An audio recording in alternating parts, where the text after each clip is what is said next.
Dashes, we've replaced dashes. It is a little tedious, but like you said, Pete, I think if you just take it step by step and if you're not replacing the wiring harness, like mark everything or label everything so you know where everything's going to go when you start putting it all back together. But the worst of it is getting the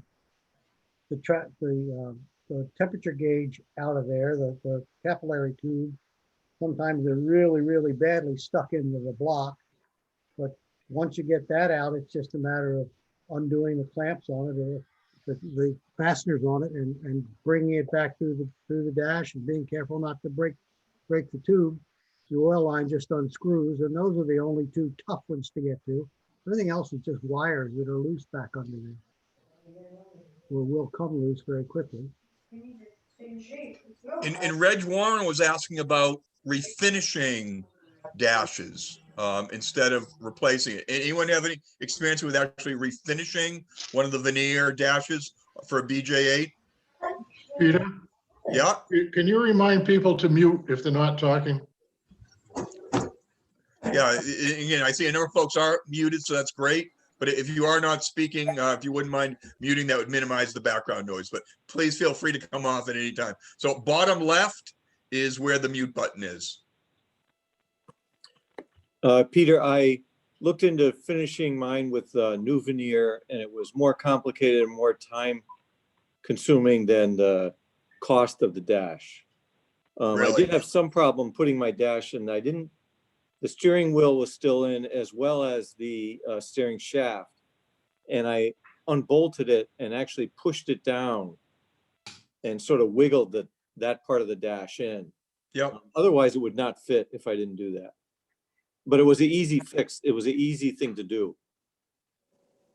So you put a new dash in as well, Martin? Yes, in a BJ8. Yep. Yep. And that's what I did. And again, I probably had 8 or 10 hours in on it. I did it over a couple days. And I was very pleased with the results. And again, the one I saw from Ian Phillips at Healey Surgeons was great. Now I saw on eBay, there were people that were advertising them, but I chose to go with a known source instead of just trying to source one from on eBay. That was the decision that I made. I think it was $400. Right. What I paid. And I think it was 2 years ago. But that's about what I paid. I got mine from Austin-Healey Spares. okay, in England, and they're actually, I think that they use different veneers over the years. So you may see a slight difference. Yeah, Martin. They change in color because of the sun. Yeah, that was my question, Martin and Pete and the rest of the group. I've had my Healey since 1974, and my recollection of the tone of the veneer and the shade of the veneer over the years is to come together virtually to remember. Yeah, and again, if you're not speaking, if you wouldn't mind, put your phone on mute so that we can hear Reg. Be great. Streamed on Facebook and YouTube starting tonight at 7. okay. Can you hear me now? Yeah, go ahead, Reg. Yeah. So my experience has been that my car that I bought in 74, the tone of the veneer had much more orange and red than the new veneers that I've seen installed in cars. And they're more like the veneer that was in the Jaguar, which is a dark burly veneer. And so I'm interested in kind of preserving what I perceive as that original tone, but it may be that mine was either an outlier or maybe my memory isn't that good about the tone, but I just see these new veneers is very different than the one that was in my car. Now, it could have faded over the years. And obviously the lacquer that's over it is yellow, and maybe that's part of it, but these new dashboards just seem like they come out of Jaguars and not Healeys. Has anyone had that observation? Anyone want to come off mute and any experience with colors of the dashes on BJ8s? Yes, and mine is dark too. It's a brownish color, rather than the lighter color. And one suggestion that somebody gave me with the new dash was, before you put it in, be sure and seal the backside of it with some sort of a sealer to help preserve the integrity of it and to help prevent the veneer from checking or cracking like it has in the past. Mhm. And that old veneer, was that a lacquer that they put on those old Healeys? It's very thick. It's almost like a 16th thick. It's quite thick on mine. Yeah. Reg, I'm not sure if that was a lacquer. Rick, you're on mute. Peter? Yeah. Yeah, when I did my BJ over, I had the dashboard out. I poured urethane on it. And as Jay said, it was real thick, but it came out beautiful. It's a nice dark brown and it matches from one end to the other, but it's a nice clear coating on it. So you refinished, Len, you refinished your old dash? Yeah, just cleaned it up a little bit and then almost poured the urethane onto it. Now, was your dash cracking at all? Not at all. No, it's beautiful. No, it's beautiful. How about originally? No, it was. Oh, see, mine was No. cracking. Oh, no. Yeah, I think the typical situation with these dashes is that they start to check and they get this mosaic of cracks across them. And on mine in particular, I can see where one piece has actually come off, that it's at least the 16th thick. I mean, it's quite thick. So it seemed to me to be a very thick coating. Originally, I think it was very high gloss, but the veneer underneath seems to be less, burly and dark like the Jaguars. I mean, the Jaguars always had this very cool, particular look to their wood dashes, and that's what I see in the replacement dashes. And it looks good, but I'm just wondering if to really get it right, if one needs to worry about that, or I should just, I mean, you got to pull the old dash out anyway, so I might try to refinish it. And if it doesn't work out, I'll buy a new one, but I'm just wondering if anyone's seen that tone difference. Very different, I think. I don't know. I bet Now, you- Martin, what was the material you were trying to use on yours? When I looked into it, my dash was cracked and the cracks were right through the veneer. So the underlying plywood was okay, but I think it was lacquer originally, had lifted off. And so there was no saving that veneer. So I looked into buying veneer, and you could buy any veneer you want and put it on there. But then the cost of a new dash being like $350, $400 to get the veneer glued on correctly, and then cut the holes out and then refinish it, to me was it was just too time consuming, and I probably could not do it correctly. Yeah, So I you basically almost. I bought one from Austin-Healey Spares, and it was years ago. And when I looked at it, there were different colors available. Like there was a lighter elm, and there's some discussion on the national board about what the original wood was. So I don't know that there's a consensus of it. It's is it a bird's eye maple or is it a bird's eye elm? I'm not really sure. But mine is a darker one with, I would say, a little red highlights, not looking right at it. My Well- guess would be back then, it was probably a varnish that was put on, rather than a lacquer itself. There's probably some kind of varnish. That's really all Yeah. that was back in the 60s. Yeah, I think. It was yes, a veneer, I- not a solid wood. It was not a solid walnut, or all of them were a No. veneer on top of plywood? It's just Yeah, a they're all veneer, yeah. veneers, and I thought it was Oh, yeah. walnut. Wow. Yeah, they're all veneers, and it just seems like the finish when it cracks is very yellowed and quite thick. It almost seems too thick to be a varnish to me. It seems like it's like an acrylic that was poured on it, or some. It's quite thick. Process you just told me about. Could be Well, multiple. Warren, Reg, do you think there's any possibility that it was replaced before? No, No, Okay, no, mine's original. I Okay. I think, was thinking they didn't have acrylics in 67 or 66. yeah, No, they did. I think you're right. It's not a varnish and it's not a lacquer. I was in my former life in the paint remover business. And we made lots of different paint removers and I could not find any paint remover, chemical paint remover that would strip that stuff off of there. And we stripped off polyurethanes, we stripped off epoxies. I don't know what kind of acrylic it was, but they had some sort of a formula. And you're right, it's very thick, but it's just like a Healey secret. I've never found anybody that could tell me what kind of finish it was or how they applied it, but it's heavy.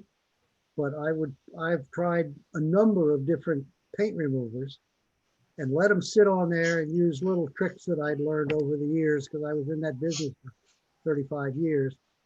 And we couldn't find anything that would strip that stuff off of there. Not a chemical stripper anyhow. It's not a varnish or a lacquer. Whatever they were doing is totally different. But it almost, Bob, it almost looks plastic. yeah, almost like that. Yeah. Yeah, yeah. It just, Could be a deja vu. The stuff that people use for ceramics at home, where they just pour it on bars. Yeah, yeah. That's there's what it a looks product like. on the market called Build 50, and it's a 2-part epoxy, and it's clear, and it's like Glenn was talking about. You just mix it up and pour it on, keep your surface very level, and let it just flow out. right. And 4 hours later, it gets hard, and it gives you that kind of a look, like a bar top look. Yeah, that's what it looks like. So, Martin, did you say that Healey surgeons often offer different shades of veneer? No, I looked into buying the veneer myself. So I Oh. looked across, in the United States, there's many companies that are selling veneer and it's not very expensive. You don't need that much veneer, but it's basically for furniture making. And actually a friend of mine was in the business of making cabinets and he talked to me about vacuum sealing the veneer down onto the plywood and everything. And he could have done it for me, but the cost would have been far more than a brand new one from Austin-Healey Spares. And once we looked into it, he said, just buy that one. Yeah. I mean, you can do it. And I think there's a lot of satisfaction in doing it. But at the time I saw one that's Austin-Healey Spares had done and it was wonderful. And I think Ian and down at Healey Surgeons is also a great source. yeah, they may use the same source for that, but Right. Reg, there weren't different options on colors. She just said, "Do you want a dash?" And I said, "Yes." Yeah. Well, and on to Martin's comment about the vacuum bag. Yeah, I've been doing some research on that. You'd really have to vacuum that to get that veneer on there properly. Right. It's just no other way to really do it. And, that's kind of complicated. So, all right. Well, that's good info. I'm going to take mine out and I might mess with it or I might buy a new one. I don't know. But I gotta have something to do for the next 3 months. I'd like to make a comment on that. This is Bruce Newcomb. Hey, Bruce. Hi, Peter. I'd like to make a comment to take this one step further. After you replace your dash, what's the consensus of opinion as to how to preserve it going forward? Now, I store my car in an unheated garage, and I have my own. Initially, in fact, Bob replaced my dash a number of years ago, and to try to prevent the cracking in the wintertime, I bought a heated throw, and I threw it over the vinyl part of the dash, and I wrapped it around underneath the wooden part with clips, and heated it all winter long. Wow. The thing would go for 10 hours, and then I'd have to, go out and reset it. So at 8 o'clock at night, I'd go out and turn it on, and 9 o'clock in the early morning, I go out. I did that for 2 or 3 years, and I finally got sick of that process. So this year and last year, I did not heat it. And last year, nothing happened, and this year so far, obviously, nothing happened. But I'm just wondering what other people do in lieu of a heated garage. My wife sits in the car for the winter. That's a good place. My wife heard that. She wouldn't go for that. My husband would starve if that was the case. There you go, Karen.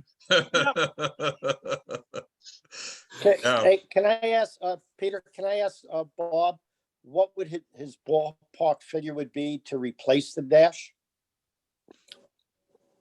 Bob Abbott? It's almost impossible to give that kind of, if Pete's saying it took him 8 to 10 hours to do it, I think I could do it in less time than that, but it's basically a straight shop rate for the time involved. You don't know what you're going to run into. You have to lower that steering column. Maybe you've got some rusted bolts there that are going to take 3/4 of an hour to get one nut off or something like that. You just never know what you're going to run into with 50, 55-year-old cars. So it's a One straight unique shop thing, rate. I'm sorry, Bob, go ahead. It's got to be a straight shop rate. So if it was 10 hours, it'd cost me, I'd bill you at $750. $75 an hour is our standard shop rate. And it's my time spent on your car. That's all. Did you say it was $75 an hour? Yeah, my shop rate is $75 an hour. Would you do that over the winter?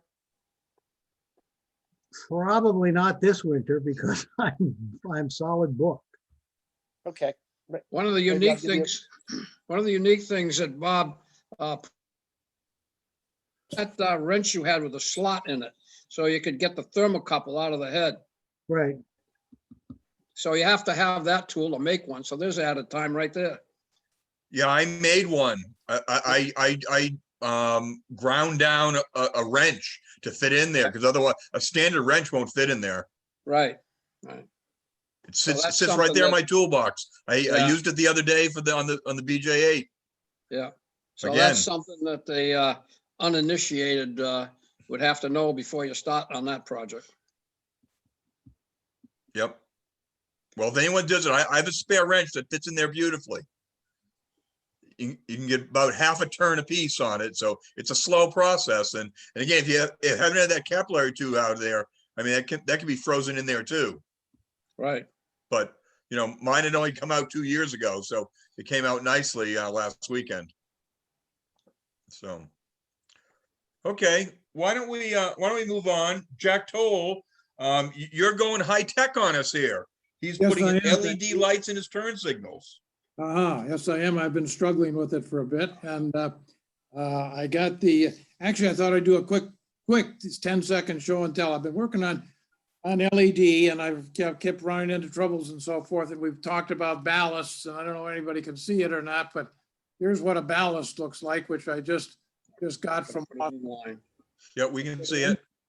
And then you have to put in the electronic flasher, which is also a new gadget you have to buy for it.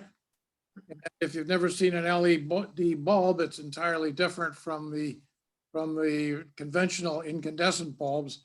And if you're using it on your turn signals, the studs where you screw it in or where you plug it in have to be both of them level, not a 2-part one. So when you order it, you want to get the yellow light bulbs. But my question to you is, when I put the ballast in, where do I locate the ballast? In other words, it has to go in parallel on the system. My thinking was I would put it in the trunk right by the 2 turn signal lights. Is that appropriate or not? That is exactly where you want to put it, on the ground side of that light fixture. When you say the ground side, is that light fixture, I haven't gotten into it yet, is that light fixture grounded? Or do those 2 wires that come out of there is one positive and one negative? You're talking on a BJ8 now? Yes, I am. One is positive and one is negative. The wires going in will be the ground. Okay. So you'll have on the wiring harness, I think your your driving light, or I mean, your parking light is a red wire and the ground will be black. So you'll have a red and black going into that fixture. Now, sometimes the fixture actually uses a different color, but where they bullet connect to each other, you'll have a red and a black bullet connecting onto the fixture. And you want to put the ballast on the ground side. With but if you're putting it in parallel, it would go from positive to negative. Is that correct? No, I just put them right on the ground side, in series on the ground side, You put it in series. in series. All right. Especially with turn signals, because the way the Healey is wired, the turn signals can feed through each other with the little bit of voltage that it takes to run a LED light bulb. Okay. So you'll get them both blinking at the same time rather than one blinking and the other staying on, if your brakes are on. So you definitely put it in series, and you would put it on the ground side. Put it on the ground side, and that will use up that extra power that might be trying to feed through the ground to the other bulb. Okay, thank you very much. I have a comment on that. I tried doing that on my car a number of years ago, and it worked for a while. And I actually was advised to use the resistor that you showed, and that didn't do it because it didn't draw enough current off of the line to flash the lights. So I was advised to put a 21 candle power bulb in line also. And that worked for a while, but after about a year, the whole system went down and I went back to the conventional lights. Well, Well, you're a party pooper there, Bruce. yeah, thank you for that. Yeah. Jack doesn't want to hear from you, Bruce. Yeah, that seems to be the way with a lot of people. I Well, still have my arm around him though. Thanks, Karen. Well, that's too bad that you had that problem.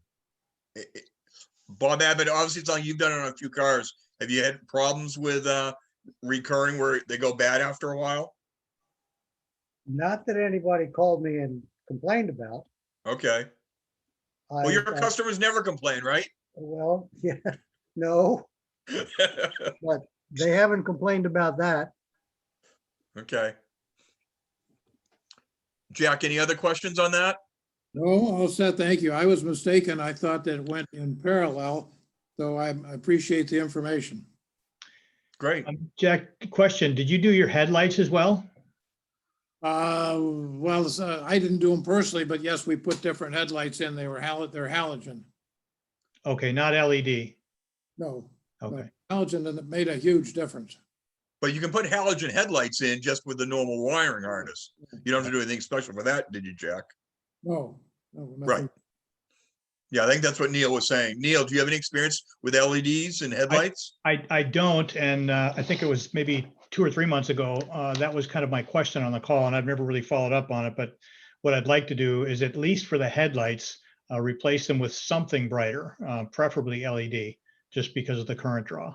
And I think somebody on the club mentioned that there was some distributor that had a whole set, headlights and taillights, for, I can't remember how much it was, a couple $100 or something, but I forgot to write down the vendor. Well, I know Alan Hendricks has a kit that he uses on where he illuminates the reflectors on the back of like your BT7. Mm-hmm. And I've done it on my phase 1 BJ8. But try Hendricks wire wheels. Okay. Yeah, it's Gary Soodle. I installed LEDs on all the lights on the car, including headlights. Mm-hmm. So if you'd like the information regarding what Spares has to offer and the pricing, okay, I can certainly send it to you, because I did that on my car, a 64 BJ8. Okay. World of difference. And you're pleased with that, Gary? Yeah. Pardon? You're pleased with the Oh, results? very pleased. Very pleased. Yes. Okay. Good to know.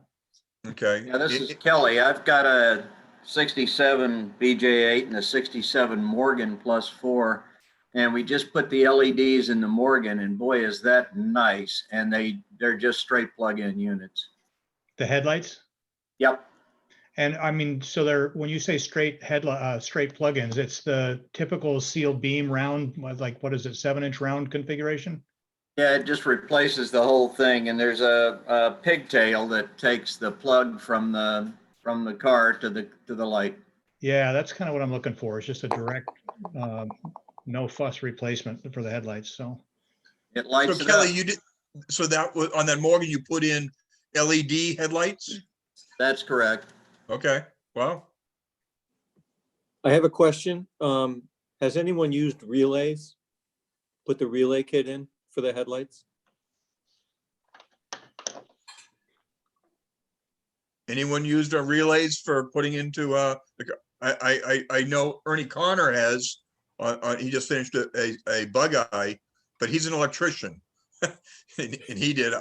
I personally have not. I'm not sure if others have. I had relays on my MGA headlights, and they worked out good. They saved the switch a little bit because you're doing the switching with the relay, not the contacts in the headlight switch.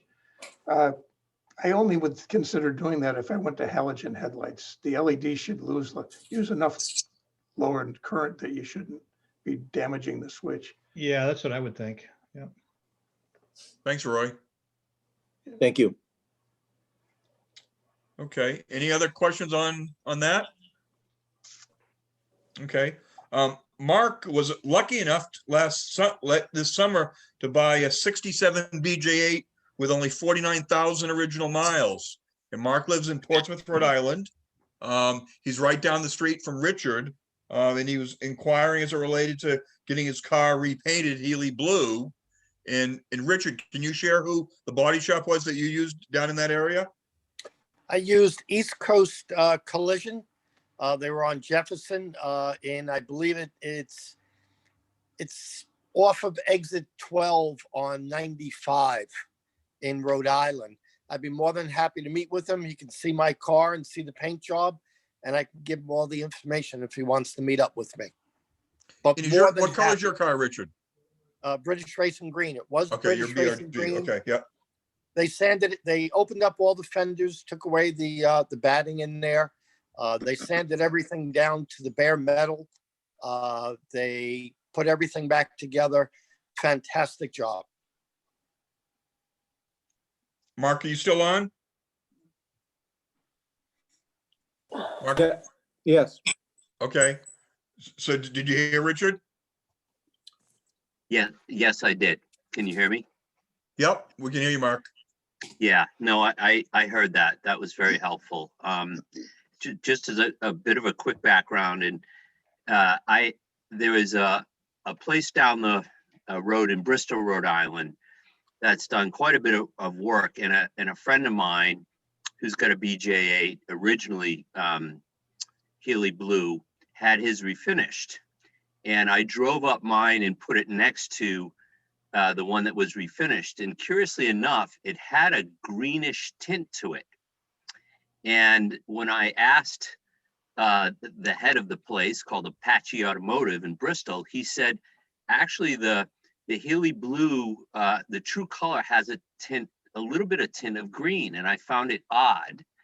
And then I started looking on forums, and you get all kinds of different perspective of what is true Healey Blue, but that's what mine is now. So I figured I might get some perspective from everybody. So that would be helpful. I will on what everybody thinks here. But yeah, I wanted to know before I kind of gave him the keys to the kingdom, and it came out in a color that maybe it shouldn't have. In Mark, is your car originally Healey Blue? It is.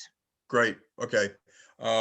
In Dutch, I know you had a whole bunch of Healey Blue cars down in Mystic this year, and you found a lot of different shades, correct? Dutch, are you on mute? Yep, I'm coming.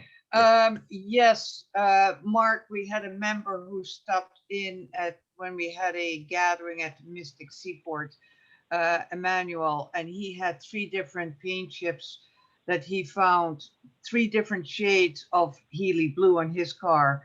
At that time at the Seaport, we had, besides my car, we had another member whose name escapes me at the moment. we were parked side by side and noted that between the two cars, there was a difference in between slight undertone of green versus a little bit more blue. My feeling is it's personal preference. Some people do like a little bit more of a green undertone, but the member came in with 3 different chips, and each of the 3 was slightly different than the 2 existing cars. That gives you 5 shades of Healey Blue. And Dutch, do you happen to know, do you still have any paint from when your car was restored? And Mark, just let me know, her BT7 is absolutely gorgeous. Thank you, Peter. I do not have the paint information. The fellow who we stored our car was in Pennsylvania. All I recall is that we did it the old-fashioned way. He sent us he had the paint mixed somewhere in the local shop. He would paint a section of the car until he found a shade that he was fairly happy with. Paint sent us the lid, and it went back, and we did that several times before we had the right paint. Unfortunately, there's no documentation on exactly how the paint was mixed. So that was a manual that came down from Wellesley, Dutcha, who was asking about the color for that. Yes. So Mark, I can get you in touch with the manual. He's done a lot of research on Healey Blue, and he may be a good person to talk to get the right shade. Mark, you got a question? Go ahead. Yes, I had my car painted Healey Blue. It was a long process. I looked into it. The original cars actually had metallic flake in them. And back in the 60s, when they did do that, they actually used metal, which is still available. However, there really are no painters that can do that paint today because the metal will run. And if you look at some Healeys, you can see the running metal in the metallic on the fenders. When they painted my car, we took a piece of the fender off, buffed it out, and put it under a computer that the paint shop had, and that mixed the Healey Blue with today's slight metallic in it, which is in the paint. It's not metal. You can buy any size flake you want. So if you want to make a custom color, I mean, you could put big flakes of metal in it if you want, but that's a real skill. The guy who did the body work on my car, it was really funny. He was at, I think, Barrett Jaguar in Rhode Island. And he had my car for months, and he said, I'll paint it any color you want. And I didn't know what color I wanted. And then when I said Healey Blue, he said, I can't paint that color. So he got a buddy of his. I said, I really want that color. He got a buddy of his to paint it. And it was basically because of the metal flake in it. Okay. And Martin, do you happen to have that paint code anymore? Or? I wish I did. I never got it. Okay. As soon as it was painted, like within a month, I wanted the code. They lost it. Oh no! So, but they basically do it by computer. They just take they put it in the color computer, and that gauges the color. And mine's a 2-stage base coat, clear coat. What that will get you when they use a computer to screen your color. That comes up with a formula that for a modern paint that most closely matches that formula. Right. I had that done with my car, and because I had original paint on the car, and it turns out that the color that most closely matched it was from a Mack truck. And was it one of Tom Webster's trucks? Yeah, I think it was. Yeah, it might have been one of Webster's. And if you put it with other Healey Blue cars, it's in the neighborhood. But you're right, the old paint that they used in the 60s had very, very, very fine metallic that they don't do now. It's a real, and you don't see it in modern paints. So as soon as you decide to choose base coat, clear coat, you're not going to reproduce exactly the same color that original Healey Blue was. And I think you're right. There was also an undertone of green in there. And if, people like me who were around when Healey Blue cars were new, they faded within a year or two, and they didn't look like Healey Blue for long. Well, it's funny because my, mine's a two-tone and the Cove is cream. And they used a Chevrolet cream color Well, and it looks great. good. Mark, any other questions you have regarding colors? No, this is, well, I have one other question. When I know that, so I am, I'm still researching it, either the second or third owner, but the Miles original, when the, I think the second owner who got it with like 2,000 miles, got it restored, the paint, up at a place in, I think, Wisconsin called Fortentune. Fortentune, yeah. Concourse work there. Yeah, well, I don't think the engine compartment was done because when I first got it, the paint, though it was crazy, still looked, but when inside the engine compartment, the Healey Blue looked significantly lighter than the outside. So I just kind of wanted to get it proper. I'm not so anal about it, but I just was curious, really, A, if there was some sort of an original color match, and B, anybody's perspective on, you know, getting into the engine compartment. I think that would get really complicated and probably costly to pull everything out to do it all, versus just, you know, doing what appears to me to have been done by Fortentune, which is kind of taped it off just outside of the engine compartment. Any thoughts on that? I'm just curious. Well, I mean, Fortentune normally does concourse restorations. So, I mean, as you can see, you know, my car there, you can see the inside there. And honestly, I just took the engine out. So I don't have to do the inside of my engine compartment because it was done when it's done by Highland Automotive in New York 20 years ago. But it's, you know, you're absolutely right, Mark. It gets very expensive when you want to, if you're going to take that whole engine compartment apart. Okay. And what color is your chassis? The underneath the car? Well, it looks like it, the pieces I see look to be the original, like the lighter blue. Okay. Now there's a lot of undercoat or black coating underneath that when I put it on the lift with this paint shop guy, you know, to check for rust and everything, it's pretty much, we couldn't find really anything. So that's the good news. Yep. So that at least gave me, I was at least happy with that when I got it. Yeah, because, you know, as you're probably aware that, you know, Healey's were the chassis, the engine compartment, and the bodies were all the same color. So you should not have a black chassis as an example with a Healey Blue car. Right. Okay. Well, a lot of them have been done that way. It's a cheaper way to do it. Okay. So, but it should be body color. All right. So, Mark, do you have a heritage certificate for your car? Well, I didn't have one, but I ordered one. Oh, good. And interestingly enough, I'm having trouble finding the engine number, the plate, and the gearbox number. And I've looked high up and low down and wasn't quite sure where to locate it. I looked at Moss. They have a picture and a diagram.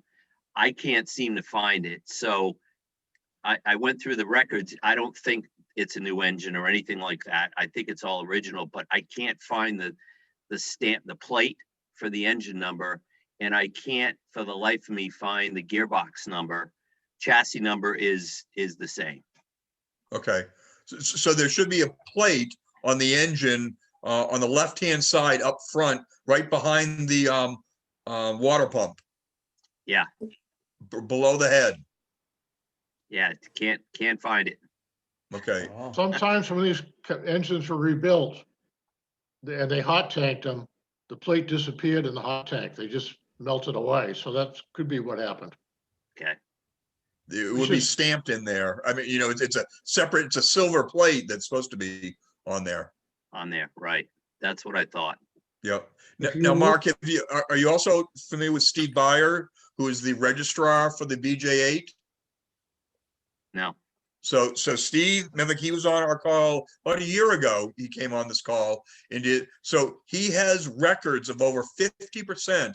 I think it's up now to 53% of the BJ8s ever produced. So it's Steve Byers. I'll send you his contact information. It's also in that members only section on the website. If you go under services there, he's the registrar for the BJ8s, and he may have some history about your car that you're not aware of. Fantastic. Yep. Okay, and I'm sorry, the first gentleman who, I'm pretty new to this. I just joined in Richard lives in September. Newport. Yeah. Who is the first gentleman that mentioned, I think he mentioned East Coast Collision? I didn't get his name. Yeah, that was Richard. Richard, you still on the call? Yes, I am. There he is, Mark. Okay. You guys are neighbors. All right, great. I'll find a way to get in touch with Richard. Thank you very much. Mark, I'm in the diary. I'm in the thing there. You can go on the directory, or I can send it. I'll introduce it to you. I'll send you guys both emails. Great. With both your contact information. Great. Okay. Thank you very much, gents. This is super informative and a bit intimidating to a newbie, but I've got all the passion, just not as much experience. So I really appreciate these calls. Great. Well, I'm glad you enjoy it. And again, I hope everyone's been able to take a chance to complete the member survey. We're up to 66 have completed it. So thank you very much for all those who have. If you haven't, please do so as well.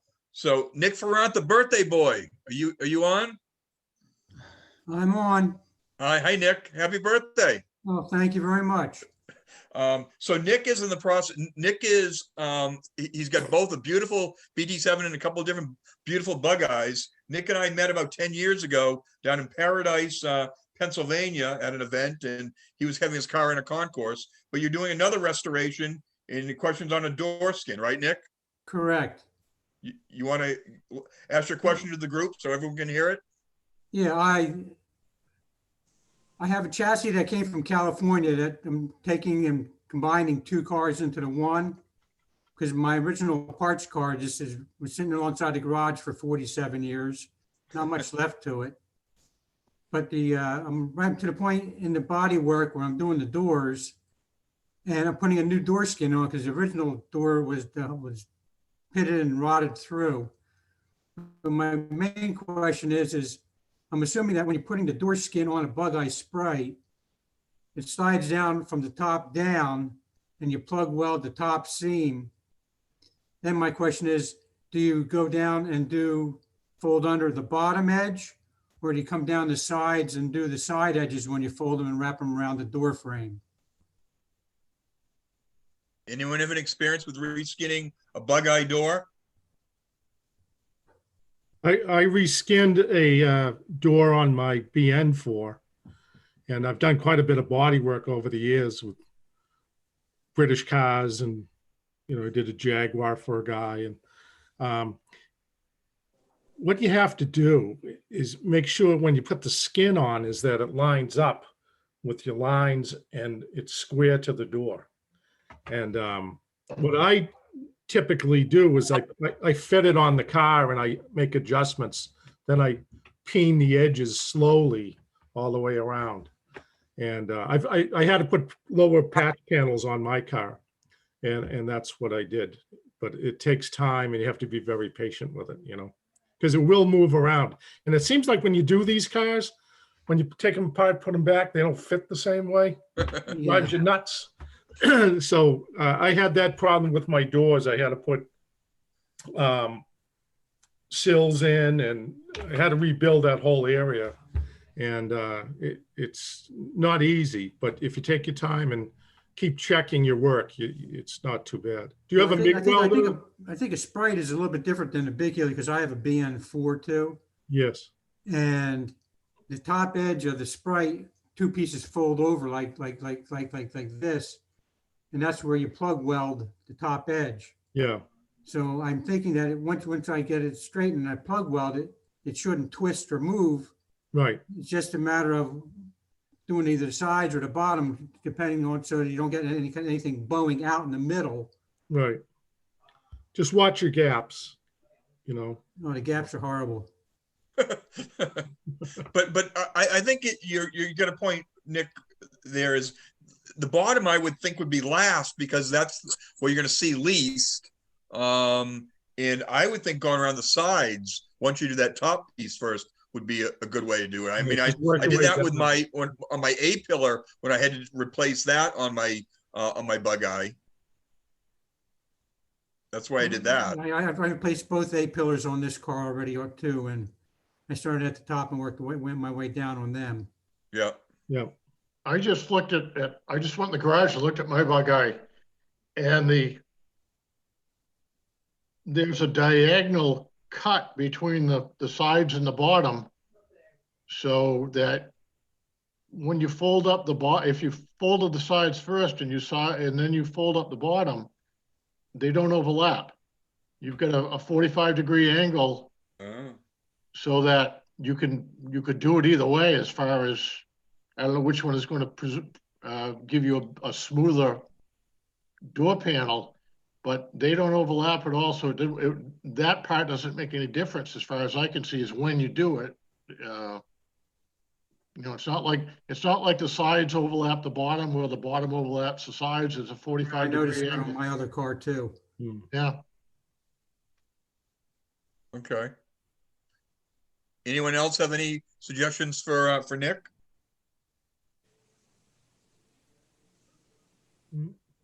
Okay, well, we don't have as many body guys on the call tonight, Nick. Sorry about that. That's okay. But I think Rick made a good point there with you, because Rick, your doors have never had any work done to them. They've never been reskinned, no. Okay. Yep. And I've been lucky with the 3 that I've done. I haven't had to reskin doors either. How'd you get such perfect door gaps on the last one? Well, I didn't do the work.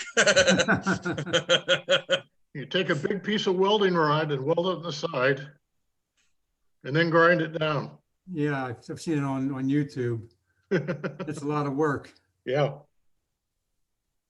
They had to do that with on my BN1. We had to do that on one of the doors to get it to fit right, because they're original doors but reproduction fenders, and it just, so we had to go to all down that one edge on the door and weld a whole piece on there. Then I saw some guy on one of the forums that has forget what it is. It's a big Healey, but he's got a 1/4-inch overlap. The doors are longer than the door opening. Wow. Yeah, that's not good. It had some work done underneath and some chassis work on it, and something went bad wrong. Yeah. Just Ted, little funny story with something like that. When Gabe at Highland Automotive was doing my BN1, he had another one come in and was going to get a body job and also the engine rebuilt. And it had an overlap between the back of the door and the body by about, I don't know, a good 1/2 inch or so. And I stopped by one day, and it had been hitting the right front years ago, and obviously not repaired to much of a quality alignment by whoever did it. So I stopped by one day, and I went over, looked at the car, and the gap on the door, on the back of the door and the body was just beautiful. I said, geez, nice job. And he said, well, what happened was when he had a jig he puts down, put the frame down. He got a new frame section from Moss, right front, welded it all in, lined it up. He says, as we were cutting away the old frame, all of a sudden it like creaked and creaked, and it snapped back in perfect alignment. And he said, I didn't have to do anything to get that nice gap. It just wanted to be there all along. So he put it all together, and it just came out beautiful. Nice car. So interesting. Good. That's great. Yeah, he was lucky on that one. Yeah. So Okay. let me ask another question. You had mentioned that the BJ8 registry guy is Steve Byers, and I believe Randy Hicks for a BN1 would be the guy to contact. Yep. Just send him an email or any other advice how to. I've done the heritage thing with it and all that, and I can trail the car back to 1975 to a guy in Connecticut named Mike Maluki, but he doesn't remember where he got it from. And it had a sticker on the windshield for the Pacific Coast Austin-Healey Club, but I don't know if it actually came from there or somebody just liked to have memories of the West Coast or something. But just send him an email, and that would be the good start. Yes, yes. So here, I just pulled it up. So Steve Byers' email address is sbyers, BYERS at ec.rr.com. I'll put it in the chat section. Okay. So Steve is the registrar for the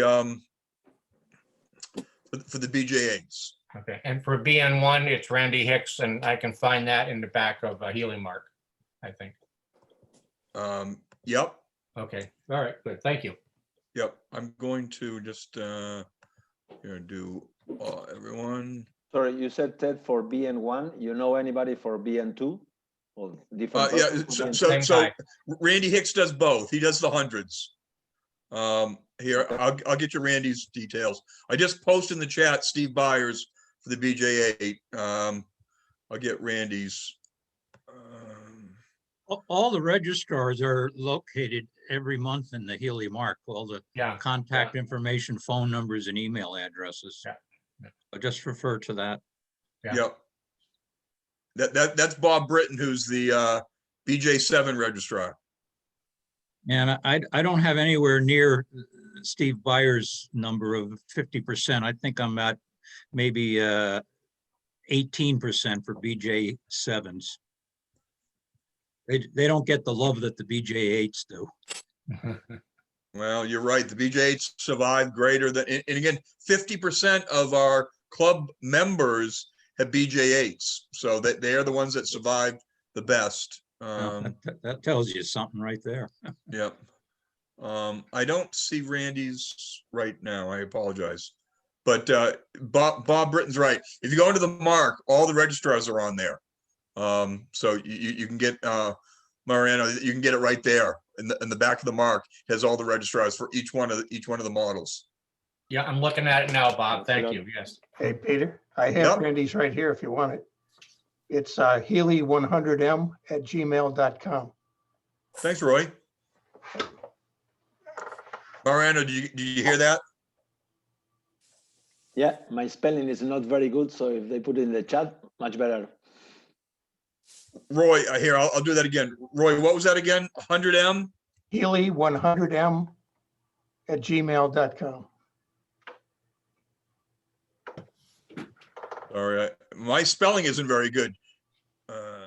I'm Spanish speaking, so. Gmail, you said, right, Roy? Gmail, yep. Yep. Okay, that's Randy Hicks is the second one. 100m@gmail.com is the other registrar. And Bob Britton's correct. Steve Byers has far and away the most complete of any of the registrars. But you know, he's been at it the longest, and the cars are the latest. They're only over that 3-year period of time. So he's got a very complete database, but it's well worth it. So Randy Elkins, you're still with us? Yep, I'm here. Hi, Randy. How you doing? Good to see you. All right, Pete, how are you? Doing well. So Randy's got a BT7 also. A lot of BT7s out there tonight, and he's got a hardtop from Universal Laminates. And Randy, if you don't mind, I'm going to share. Let's see if I can do this. But Randy, why don't you? I'm going to share the pictures that you were mentioning. But Randy, why don't you ask your question, and I'll pull that up right now. Okay, I'm having a problem with the installation of the hardtop. The hardtop's been sitting in storage. I originally actually owned the hardtop when I was in the Coast Guard. I sold the car to another Coast Guard guy in '74. The car went to oblivion, have no idea where it went, but miraculously, I came up and found the hardtop. And I just bought it in November, and I've been restoring it. Unfortunately, it's been sitting who knows where. And my problem is that I cannot get the pin into the receiver pipe on the port side, the driver's side. So as you can see in the picture, I can't get the top down to the aluminum rail. And I'm wondering, the clamp is back probably about 10 to 12 inches. So I have no clamp to that forward area to pull it down tight. The other side does come down tight. And I just wonder if anybody has ever tweaked one of these things where they have a problem like that. I'm guessing the top is warped. You know, over years, if they're not stored properly, and if people put something on top of them, they tend to warp because they're not that thick. How you would drag it down there, I don't know. Is there any way you can put some kind of turnbuckle in there or clamp it that way, or? Well, do you think a regular C-clamp between the railing, the lower rail, and the aluminum of the top would work? Would that be too much to brush You that? could try it. I'm not, you know, I don't have enough experience with it. I'm just trying to I think. was just, you know, I was thinking of putting a piece of wood in there to like, kind of like cushion the aluminum from bending, but pushing the two together and pushing them down. But I don't know if that aluminum is too brittle. That's what I don't know, because it's so old. Randy, have you tried attaching the port side first, the side that is up first, and then attaching the other side second? No, I did it the other way. I did them both at the same time and tried to pull them down uniformly as I did it. So, but I didn't let the other side up because the other one just kind of like just fell down in place.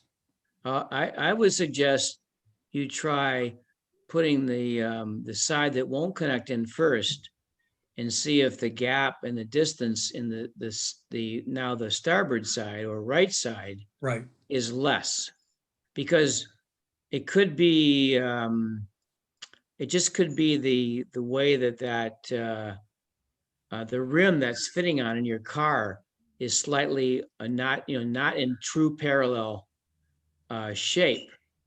So I would reverse it and see what happens. Okay, yeah, because I was trying to bring them down evenly, thinking that was the proper way to do things. Right. You're right. Maybe that is the problem. One side is depressed some, and it could be an inch depressed that I don't even know. Right. The car's 1961. Who knows? Yeah. You know, I mean, it wasn't on this car, this hardtop, originally. The car was actually from California and brought to the East Coast. But the original car that it was on was bought down in Glenside, Pennsylvania, with the hardtop one in 61. And then subsequently, it finally went its way. So I'm trying to put it on a different car. So you're right. Maybe that thing has depressed itself some. It may not be totally flush, but if the gap is less, then the idea about a clamp might be more reasonable. So you're not going to stress that aluminum and break it. Right. That was what I was afraid of, crushing that aluminum. And when I did that, I'd leave all structural integrity that piece of aluminum. I think all these tops, even when fitted from new, they needed to be fit to the car that they came with. And so they're not as simple as, taking one hard top off of one car and putting it on another. They all needed to be tweaked a bit right from the beginning. From the beginning. Hey, Randy, I just posted in the chat group, Albert Vittor. He lives in Gloucester, Mass. Okay. He restores Healeys he restores hardtops for British cars. And he just finished a beautiful one for a Bugeye that unfortunately got crushed in transportation. Then he had to restore it. But I've got his email address there, performancevideo3@gmail.com. Al's a real good guy, and he may be able to give you some advice. Thank you. I appreciate that. I'll work with that. Yep. Yeah, Randy, the other thing I'd add is that, aluminum, you can heat aluminum and reshape it, but it has to be at the right temperature. If it's not enough temperature, it will break. And if it's too much temperature, it's kind of tricky. But if this gentleman that restores hot tops, he probably knows what that temperature is, and he might be able to reshape that aluminum for you. Okay, great. Yeah, because that's what I was afraid of, aluminum's just, it's not a fun metal to play with. Right, right. And I'm afraid Well, that something will happen. The old school tip I've learned is that you heat it until a piece of wood placed against the aluminum would char slightly. And then it's at the right temperature and you can bend it safely. Okay. But, This this hard top's pretty rare. Maybe you don't want to take that chance. Yeah, because it is from 1961. It's Yeah. October or whatever, 1961 it was produced. So who Well, knows? you're always welcome to bring it up to New Hampshire and try it on my 61 BT7 and see if it fits. It's Just a little throwing bit it of out a there. ride. A little bit of a ride from Pennsylvania. All right, But I'd get, send Al an email and tell him that, Randy, we've talked through for this, part of the New England Healey Club, and Right. I'm sure he'll be happy to give you some advice or give you some suggestions. Okay, great. Thanks, Pete. No, you're welcome. So, are there other questions out there tonight that we haven't touched? So Bruce, Hi, Bruce. yeah, maybe not relevant to the line of questioning, but what's the latest on Steve Bell's condition? Steve Bell's doing great. I talked to him today. Oh, you did? He was on our last call. It was at the Christmas party, wasn't it, Rick? He was at our Christmas party, right? Yeah. Yeah, he's doing great. Super. All right, well, I called him today on both his landline and his cell phone, but I didn't get an answer. I thought maybe he'd braved the situation and gone to Florida. They are going to go to Florida. Yep, I talked to him at 3:00 today. Okay, but he's still up here. He is still here right now. Yeah, use the home phone. He's not an active cell user.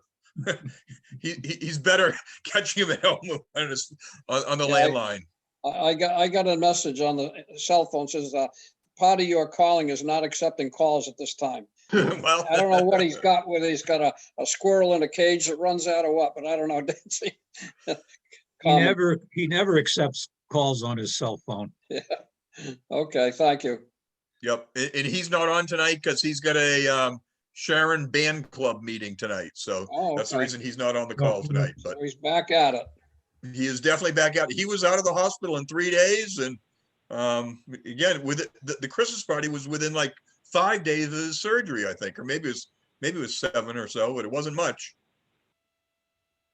But he's doing remarkably well. So, thank you. Other questions out there? Yeah, Pete.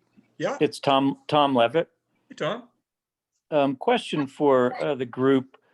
I have a freshly rebuilt 67 Sprite, and it was a bolt-up restoration. And when I'm accelerating, the gear pops out in third gear when I do a hard acceleration. So the first question is this okay to be driving for the moment? Am I doing more damage? And the question, which I presume but would love to verify, is this a matter of taking the whole thing apart again and probably putting in a new third gear synchro? Yeah, I mean, I'll say with Sprite, you have to remove the engine and the transmission. You can't get through the transmission tunnel, unfortunately. Now, if you hold your hand as you're accelerating, does it still pop out of gear? No, if I remember to hold it. Yeah. If I'm going around a corner or something, it's not a lot of fun to be doing it and suddenly lose all your power. Because it's not every single time I accelerate. But it tends to be when I am in a corner and I'm having fun. And so I wanted to make sure I'm not doing more damage to the gearbox. So what if you're going along in third gear, you take your foot off the accelerator? Does it pop out then as well? No. Okay. Because that's it's really sometimes... it's on acceleration. That's the only time. I haven't got a lot of miles on it. I've had some real problems with just getting it properly tuned, which I finally did. So I've only got probably less than 150 miles on the new car. Wow. Okay. People have thoughts for Tom regarding his Sprite transmission popping out of gear. I assume it's a rib case gearbox, Tom? It is. Yep. Tom, does this happen when you're downshifting to third? And you No, take your it's hand, and you just take your literally, hand off the shift? If I'm in third and I'm accelerating, it will pop. Yeah. But not when you're downshifting from fourth to third. Well, I wouldn't be able to tell you that because I usually will have my hand on it, and I'm probably, if I'm going to third, I'm probably going right to second as well. Right. Okay. I'll just mention, for years I had this problem, and it was not a Sprite, but in my car is a BJ8. But I mean, of the simplest things, I would go into second on a downshift, and it would pop out of gear. Well, the reality was the spring that was below the gear shift into the transmission was missing. And so it wasn't holding the position. And, it was such a simple thing. And, I don't know if it's possible the Sprite could have the same situation, but I was flabbergasted that it was such a simple thing. Yeah, I'll go in and look at the sheets on the, I don't remember a spring when we took it apart. I do remember lots of little ball bearings, but not springs. Well, there's those 3 screws that hold that cap on that holds the top of the shifter on there. Yep. Which is different than what's on a BJ8. I think on the side tower, there's a bolt that has a spring behind it with a little ball. At least on a smooth case, it has that. Okay, well, that's so Tom, you can get in that easily. You just remove the cap there around that, and you can get to the shifter easily. You just you can take the shifter out. You just can't take the transmission out. Yeah, that would be a much nicer thing if that were the problem. If Where do you live, Tom? Well, the car's in Massachusetts. I'm out in Utah right now. Oh, okay. But so I'll be back in the spring to do some more driving. But my concern is that I don't want to wreck the gearbox. That was my biggest concern. Right. Anyone have any concern? I don't think you're going to wreck the gearbox. But or the third gear. I'll defer to some of the other experts on the call. I'm thinking the same thing. I'm thinking you probably won't wreck the gearbox. It may actually be the balls that hold the gear itself in the third gear. You were a very good student today. Tomorrow, I got school. Again, if you're not speaking, if you wouldn't mind putting your phone on mute, that'd be great. We're glad that someone's a good student today. We have to do some things we didn't do tonight early. Yeah. Reading. Tomorrow we can do it. Reading. Easy peasy. Not a problem. Okay. The thing isn't that. Okay, you can go ahead. We muted John. Okay. Go ahead, Tom. No, so I think that's helpful to hear. The first issue is much easier for me to troubleshoot. And then you were saying that I think I remember putting the trouble getting those spring-loaded bearings back in when we were doing it the first time. You think that's where the problem might lie? I'm not familiar with those. What you're talking about, the spring-loaded bearings with that. I know you got your cap on there, and there's three bolts that hold that in there, like they're 7/16. Oh, I'm talking about inside the transmission. Yeah, it's inside, and if you're not careful, they just kind of explode out on you. There's a C that goes along the transmission rods, and the all bearings are in there. And you're right, that could well be it. They're not keeping enough tension in there. Because that was a real problem to actually get them put back in. We finally had to use some tie wraps to kind of compress it and slide them on so that they wouldn't go shooting all over the place with a baggie over it, so that we could, if they did go shooting, we didn't have to go chasing them down all over the place. Yeah. But I was kind of hoping, I like the idea that it could be a simple spring, because I'm not really excited about taking the engine out. Yeah, Newcomb, I know you got a 67 Sprite. Have you had any experience with your transmission with that? Bruce Newcomb. Oh, yeah, actually, Bruce Ketchin, sorry. Sorry, wrong Bruce. My bad.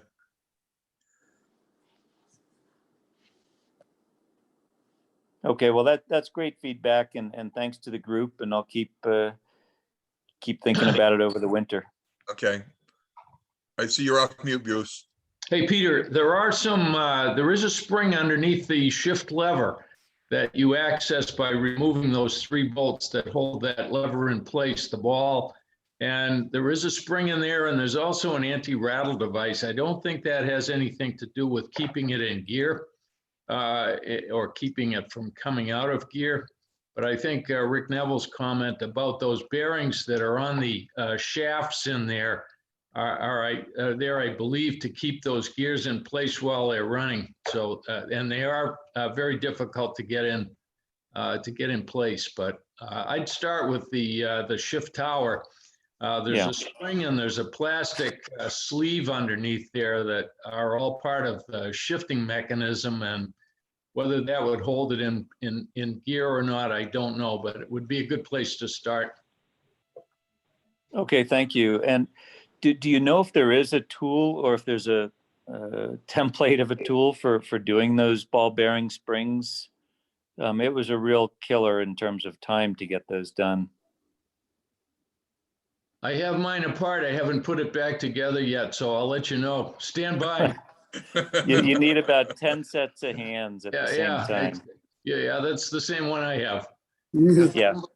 There's BMC special tool 88G2792 that, is still available somewhere in some workshop in England somewhere, but that probably. Can you find one of those for us for the next call, Rick? I'll go back into my workshop manual. I'm sure that they have it listed there as a special tool that you need. And, there's actually I've seen a website in England where somebody specializes in all those special tools that BMC made available to their mechanics. I'll tell you, if you're doing it, it's worth spending the money if it's not terribly expensive to get that tool, because it's a very frustrating time, but the tie wraps do work. So you have much snow out in Utah, Tom? Not as much as we want, but it's snowing again. So we got 4 storms coming in this week. So hopefully we get a little bit better coverage in the next couple of days. Okay. Are you in the Park City area? I am exactly in Park City. Yep. So okay, good for you. But the car stays in Massachusetts, and I come out and use that during the summer. Yep. Okay. Well, great. Well, enjoy the skiing out there. Anyone else have anything else they'd like to add this evening? Peter? Yeah. Go ahead, Rick. A couple of administrative things. Please. Our next Austin-Healey BS call is going to be on January 5th, and our guest is going to be John Sacamino, who runs sports and classics restoration in Illinois. And John is going to talk to us about restoring Healeys, and he has done a number of 100-point car restorations. Most recently, a 100-point E-Type Jaguar from the got 100 points from the Jaguar Club of America, which is really fussy. And he's got an interesting history, so we'll have that. Our AGM meeting is going to be by Zoom. That will be in January, the 3rd Saturday in January.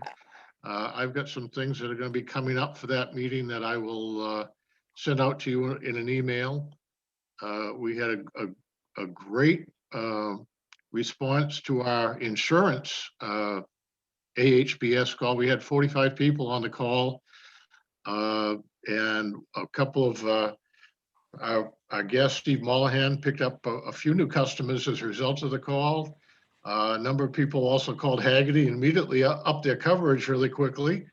And I sent Nikhil Hagerty, the head of Hagerty Insurance, an email thanking him, thanking Stephen and bringing Stephen's work to his attention. I get a very nice email back from him saying how happy he was that he was able to do that stuff for us. So That's what's going on.